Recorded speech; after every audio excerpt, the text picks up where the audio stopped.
Our munggo for today.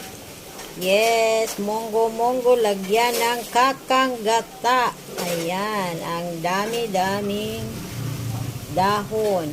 Dahon ng pinangkong, alugbati, malunggay, saluyot.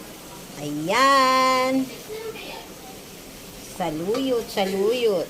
Ayan, mix well. Mix well. Pakuluin natin konti. Ayan, kumukulo-kulo na. Our munggo. Yes. Wait lang tayo dyan. At dito tayo sa isang. Ayan, paluto na ito. Ito ay ang kangkong.